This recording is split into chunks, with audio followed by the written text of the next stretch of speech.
ये इंसान एक गुफा के अंदर 27 घंटे तक उल्टे शरीर दबा रहा और इसे बचाने के लिए बड़े से बड़े रेस्क्यूअर आते हैं और फिर कुछ ऐसा होता है जिसे सुनकर लोगों का दिमाग हिल जाता है। अगर आप कमज़ोर दिल के हैं तो वीडियो को आगे ना देखें, क्योंकि यह कहानी सुनकर अच्छे से अच्छे लोगों को डर लगने लगता है। यह है the most unusual and most terrifying death in caving history. यह है नट्टी पट्टी केव की कहानी। 24 नवंबर 2009 के दिन अमेरिका के यूटा में रहने वाले जॉन एडवर्ड नाम का 26 साल का लड़का, जो कि अपनी जॉब से सीधा छुट्टी लेकर अपने घर यूटा में पहुंचा और वहां जाकर जब वह फैमिली से मिला तो सभी फैमिली वालों ने मिलकर प्लान बनाया कि क्यों ना वो इस वेकेशन को कुछ अच्छे तरीके से मनाए। और फिर वह नट्टी पट्टी केव एक्सप्लोर करने का प्लान बनाते हैं और यह प्लान उनके लाइफ का सबसे खौफनाक डिसीजन होने वाला था। तो सभी घर वालों का प्लान ये होता है कि 24 नवंबर की रात 8 बजे नट्टी पट्टी केव को एक्सप्लोर करने जाएंगे और कुछ घंटे बाद वापस घर लौट आएंगे। लेकिन वहाँ जो होने वाला था ये कोई सपने में भी सोच नहीं सकता था। हालांकि जॉन इस केव में पहली बार जाने वाला था, लेकिन इसे थोड़ा बहुत केविंग का एक्सपीरियंस था, क्योंकि वो अपने छोटे भाई के साथ बचपन में केविंग किया करता था। केव में एक ऐसा सेक्शन है जो कि काफ़ी चैलेंजिंग है, जैसे कि बर्थ कैनल कहा जाता है, जो कि बहुत ज़्यादा नैरो और टाइट है, जिसकी वजह से वहाँ एक्सपीरियंस केवर भी अपने बॉडी को स्क्विच करके निकाल नहीं पाते हैं। किसी के हिप्स और शोल्डर वहाँ फंस जाया करते और जितना भी वो कोशिश कर ले नहीं निकलते और उसे निकालने के लिए रेस्क्यू टीम की ज़रूरत पड़ती। और इसी वजह से इस केव को सालों पहले बंद भी कर दिया गया था और ये नट्टी पट्टी केव मार्च 2009 में ही रीओपन हुई थी, कुछ नए रूल्स के साथ। रूल्स ये थे कि केव के अंदर जाने से 21 दिन पहले वहाँ के अथॉरिटी से परमिट लेनी होगी और केवर के हर एक ग्रुप में 2 एक्सपीरियंस केवर होना कंपलसरी था। जॉन और उसका 13 साल का छोटा भाई जॉस दोनों एक्सपीरियंस केवर थे, तो इसे अंदर जाने की परमिट मिल जाती है और फिर सभी घर वाले मिलकर नट्टी पट्टी केव के एंट्रेंस पर पहुंचते हैं, जिसकी साइज सिर्फ 30 इंच थी और वह सभी 24 नवंबर की रात 8 बजे केव में घुसते हैं। पूरा ग्रुप केव में एंटर होता है तो पहले 1 घंटे तक सब कुछ ठीक चलता है और सभी लोग कॉन्फिडेंटली आगे बढ़ रहे होते हैं। लेकिन फिर जॉन और जॉस और उसके 2 दोस्त बिग स्लाइड की जगह पर रुक जाते हैं और आपस में एक मैप देखकर डिसाइड करते हैं कि वो इस केव के सबसे चैलेंजिंग बर्थ कैनल को विजिट करेंगे, जो कि इस केव के सबसे डीपर सेक्शन में है। ये इतना टाइट है कि सिर्फ कुछ ही लोग इस केव को क्रॉस कर पाते हैं और यह माना जाता है कि यहाँ एक लॉन्ग टाइट पैसेज है और अगर इसे क्रॉस कर गए तो एंड में एक और लंबा टाइट पैसेज आएगा और अगर उसे भी क्रॉस कर गए तो एंड में एक छोटी सी थोड़ी सी रूम मिलेगी जहाँ आपको टर्न होने का मौका मिलेगा और फिर वहाँ से आप टर्न होकर वापस आ सकते हो। हालांकि ये इतना टाइट है कि इसमें एक्सपीरियंस केवर को भी घुटन होने लगती है और वो पैनिक हो जाते हैं। जॉन और उसका छोटा भाई जॉस जो इसके पीछे आ रहा था, उन्हें बर्थ कैनल मिल जाती है और वो दोनों बर्थ कैनल के अंदर घुस जाते हैं। लेकिन इसमें गलती ये होती है कि जॉन और जॉस जिस रूट में घुसे थे वो बर्थ कैनल की रूट थी ही नहीं। जॉन और जॉस एक्चुअली में गलत रूट में घुस चुके थे, जिसके बारे में इन्हें कोई भी आइडिया नहीं था। जॉन 15 फीट आगे मूव करता है और इसी बीच इसके सामने कई सारी चट्टानें भी आती हैं। हालांकि जॉन हेल्दी था तो वो अपने बॉडी को डिफरेंट ओरिएंटेशन में मूव कर सकता था। अपने शोल्डर, अपने कमर एंड दोनों अपने पैरों को प्रॉपर डायरेक्शन में फोल्ड करके वो आगे मूव करता है और जॉन अब कॉर्क स्क्रू के रूट में आ चुका था और जिस तरह से जॉन आगे बढ़ रहा था पैसेज और भी टाइट होते जा रहा था और अब तक वो वापस भी मुड़ नहीं सकता था, क्योंकि वो पैसेज एक्चुअली में बहुत ज़्यादा टाइट था। इसे लग रहा था वो बर्थ कैनल में है और इसके अकॉर्डिंग जैसे इसे पता था कि एंडिंग में एक स्मॉल रूम आएगी और टर्न होने का मौका मिलेगा, इसलिए वो आगे बढ़ता जाता है और यही जगह थी जहाँ चीज़ें और बिगड़ जाती है। और अब तक वो कॉर्क स्क्रू के एरिया में आ चुका था। इस कॉर्क स्क्रू एरिया को क्रॉस करने के लिए केवर को बहुत छोटे और फ्लेक्सिबल होने की ज़रूरत पड़ती थी और सिर्फ कुछ ही लोग अपने स्किल की मदद से इसे क्रॉस कर पाते हैं और वहाँ से केवर को रॉक लेस्ट से शार्प 90 डिग्री बेंड होना होता है। लेफ्ट की साइड अब तक जॉन इस स्मॉल एरिया से टर्न हो चुके थे और इसके बाद वो मोस्ट डिफिकल्ट सेक्शन में पहुंचते हैं। 5 साल पहले एक 16 साल का लड़का ब्रॉक क्लार्क यही कॉर्क स्क्रू सेक्शन में अटक गया था, जिसकी हाइट सिर्फ 5 फुट 7 इंच थी और वेट 63 केजी था और उसे रेस्क्यू करने के लिए 14 घंटे लगे थे। जॉन भी यही एग्जैक्ट स्पॉट पर था, जबकि इसकी हाइट 6 फीट थी और वेट 90 केजी था यहाँ पर। इसे अपने बॉडी को टर्न करके वापस लौटने का कोई ऑप्शन नहीं था। इतनी कम स्पेस की वजह से वो ना चाहते हुए भी लेज एरिया की तरफ खुद को स्क्विच करते हुए आगे बढ़ता है। हालांकि ये एरिया टाइट था, तो जॉन को लग रहा था कि ये बर्थ कैनल की सबसे टाइट जगह से, मतलब कि आगे एक बिगर स्पेस आएगी और वहां इसे टर्न होने का मौका मिलेगा। और वो अपने स्टमक को प्रेस करते हुए रॉक के सहारे आगे बढ़ता जाता है। वो डॉन ऑफ डायरेक्शन में मूव कर रहा था, मतलब जमीन से एग्जैक्ट नीचे की ओर। जॉन को पता नहीं था वो कहाँ पहुंच चुका है। उसे उम्मीद थी कि आगे कोई एक ओपनिंग जरूर मिलेगी, और फिर वह तभी स्पीड में नीचे गिरने लगता है और खुद को अपने हाथों से पकड़कर जोर से चिल्लाता है और अपने भाई की ओर कहता है, जॉस तुम इधर मत आओ, मुझे फॉलो मत करो। अपने कंधे के सहारे इसे आगे बढ़ना जरूरी था बाहर निकलने के लिए। और तब जॉन को अपने हेडलैम्प से एक होल की ग्लिम्स दिखाई देती है और जॉन के अंदर एक उम्मीद जागती है। लेकिन ये जॉन की जिंदगी की सबसे बड़ी और आखिरी गलती थी। वो आगे बढ़ता है और अपने सर को होल में डालता है, और एग्जैक्टली वो जिस टनल में जा रहा था वो अननोन थी, और अब वो वहां पहुंच चुका था। और वो टनल और भी टाइट था और वह स्पेस बहुत कम थी।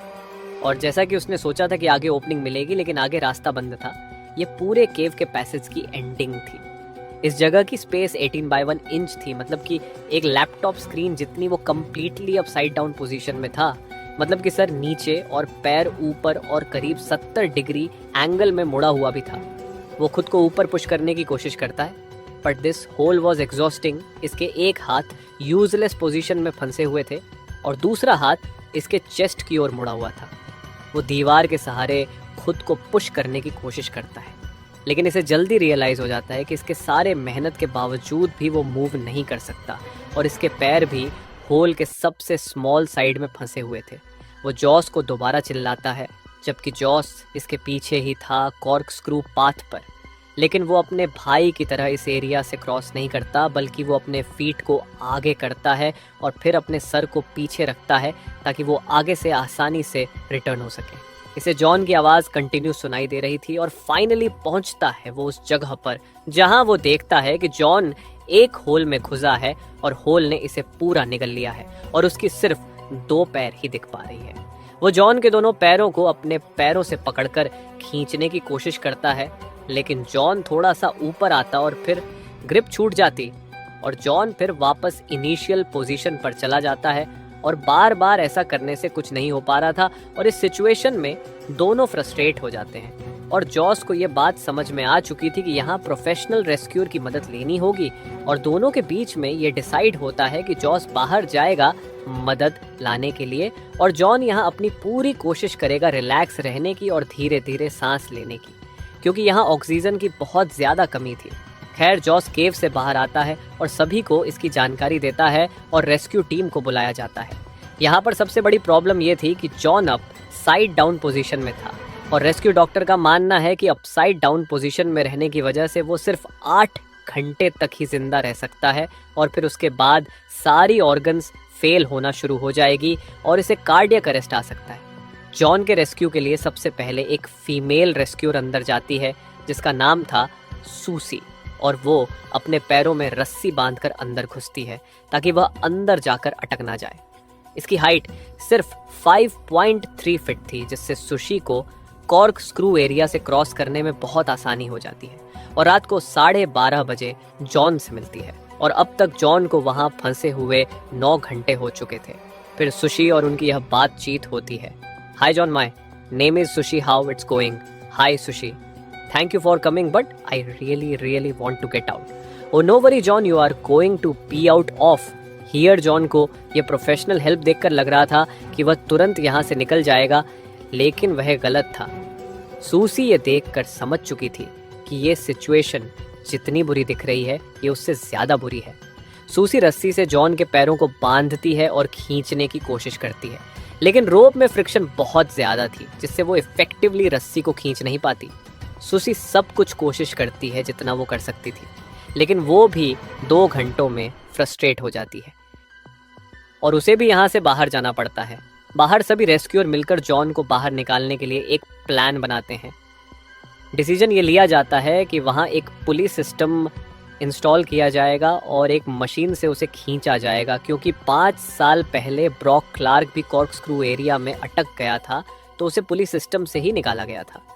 इक्विपमेंट के सभी पीसेस को कॉर्क के दूसरी साइड ले जाने में घंटों लग रहे थे और टनल एक्सट्रीमली टाइट थी और सिर्फ छोटे टूल को ही अंदर ले जाया जा सकता था और असिस्ट करने के लिए एक टाइम पर सिर्फ एक ही पर्सन हो सकता था और उस पर्सन को कद में छोटा और फ्लेक्सिबल भी होना ज़रूरी था ताकि अच्छे से क्रॉस कर पाए। ये कोई सिंपल सिचुएशन नहीं थी और हर एक पुलिस सिस्टम को इंस्टॉल होने में घंटों तक टाइम लग रहा था और इसी दौरान केवल जॉन से बात करके जॉन को रिलैक्स रखने की कोशिश भी कर रहे थे।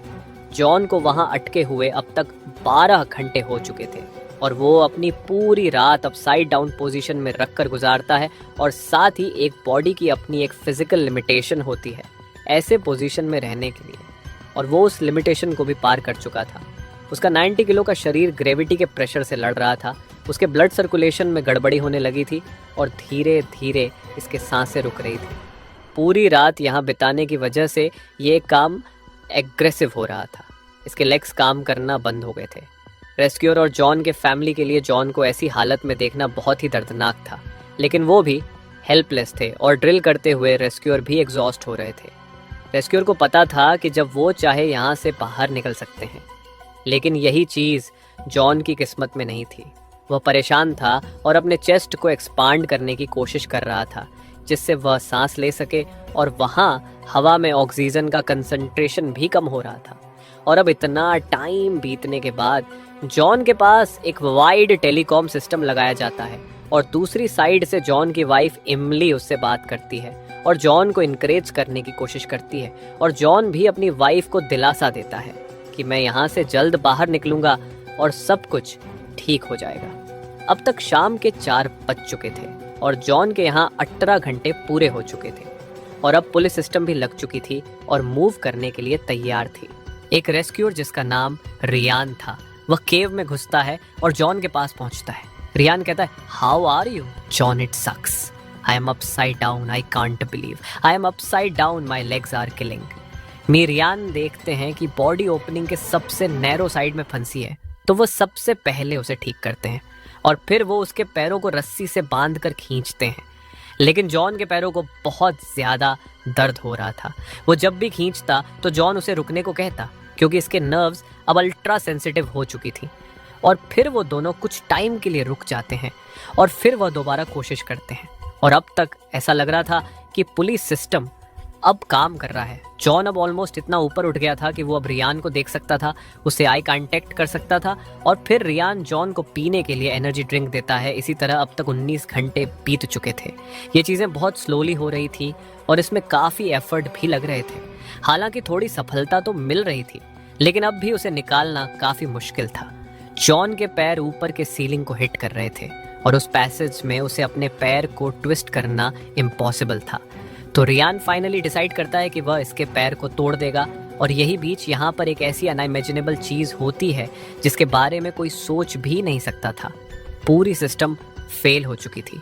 एक बोल्ट जो जॉन के ऊपर ड्रिल किया गया था दीवार में, वो दीवार से निकल जाता है और वह सीधा रियान के सर पर जाकर लगता है, जिससे रियान अनकॉन्शियस हो जाता है। और जॉन जो आधा ऊपर उठ चुका था वो वापस स्लीप होकर इनिशियल पोजीशन पर चला जाता है और अब जॉन का कोई रिस्पांस भी नहीं आ रहा था। ये मूवमेंट जॉन की फाइनल किस्मत थी। अब शायद वह कभी बाहर नहीं आ सकता था, और रियान जब होश में आता है तो उसके सर से खून बह रहा था। वो पूरा कंफ्यूज हो चुका था कि यहाँ पर क्या हुआ। खैर, रियान को वहाँ से बाहर निकालकर हॉस्पिटल भेज दिया जाता है और उसकी जगह जॉन को निकालने के लिए उसके फादर डेव केव में जाते हैं और उस टूटे हुए पुलिस सिस्टम को इंस्टॉल करने के लिए 1 और घंटे लग जाते हैं। डेव रस्सी से जॉन की बॉडी को बांधने की कोशिश करते हैं, लेकिन डेव वहाँ जितनी देर भी रहते हैं उसमें जॉन का कोई रिस्पांस नहीं आ रहा होता है। ये पूरा ऑपरेशन जॉन के बिना हेल्प के नहीं हो सकती था। ये पॉसिबल नहीं था कि एक 90 किलो का इंसान केव से बाहर निकल सके बिना उसकी मदद के। और जब डेव जॉन को रस्सी से बांधने की कोशिश कर रहे थे तो वह खुद भी 15 मिनट तक वहाँ अटक गए थे और आखिर में वो भी वहाँ परेशान हो जाते हैं और थक हार कर वहाँ से बाहर आ जाते हैं। अब ब्रैंडन कोल्स एक नए रेस्क्यूअर के तौर पर उसकी जगह ले लेते हैं और फिर वहाँ एक टेलीकॉम सिस्टम लगाया जाता है जिससे उसकी फैमिली उससे बात कर सके। लेकिन ब्रैंडन जो देख पा रहा था वह इमली नहीं देख पा रही थी। जॉन कोई भी रिस्पांस नहीं दे रहा था और पता नहीं वह ये बातें सुन भी पा रहा था या नहीं। कुछ घंटे पहले तक जॉन के सांस लेने की आवाज़ आ रही थी, लेकिन अब वह भी शांत हो चुकी थी। रेस्क्यू टीम एक एरिया में ग्रुप बनाकर डिसाइड करते हैं कि शायद जॉन मर चुका है और इसलिए पैसेज में मेडिकल प्रोफेशनल भेजेंगे जिससे कंफर्म हो जाए, और बिल्कुल ऐसा ही होता है। मेडिकल प्रोफेशनल कंफर्म करते हैं कि जॉन मर चुका है। 25 नवंबर की रात 11:56 में ऑफिशियल कंफर्मेशन कर दी जाती है कि जॉन एडवर्ड जोन्स ऑफिशियली मर चुके हैं।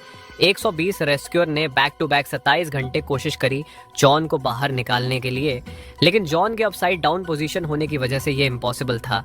जॉन अपनी लाइफ के आखिरी 27 घंटे एक एक्सट्रीमली इन्वर्टेड पोजीशन में था, जबकि डॉक्टर ने प्रेडिक्ट किया था कि वह सिर्फ ऐसी हालत में 10 घंटे तक ही जी पाएंगे।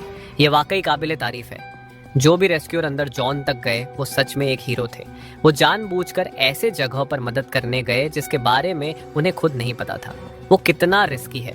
उसी में एक रेस्क्यूअर मीडिया को बताते हैं कि ये उसके 29 साल की रेस्क्यू करियर की टफेस्ट रेस्क्यू थी और वो इस रेस्क्यू में हार गए अथॉरिटी पूरी कोशिश कर रही थी जॉन की बॉडी को केव से बाहर निकालने के लिए। लेकिन बातचीत के बाद डिसाइड किया जाती है कि यह करना रेस्क्यू टीम के लिए काफ़ी डेंजरस होगा, और फाइनली डिसीजन लिया जाता है कि जॉन की बॉडी हमेशा के लिए वही दफन रहेगी और एंट्रेंस को कंक्रीट से सील कर दिया जाएगा, और 1 हफ्ते बाद पूरी नट्टी पट्टी केव को ही हमेशा के लिए सील कर दिया जाता है। Thank you for watching.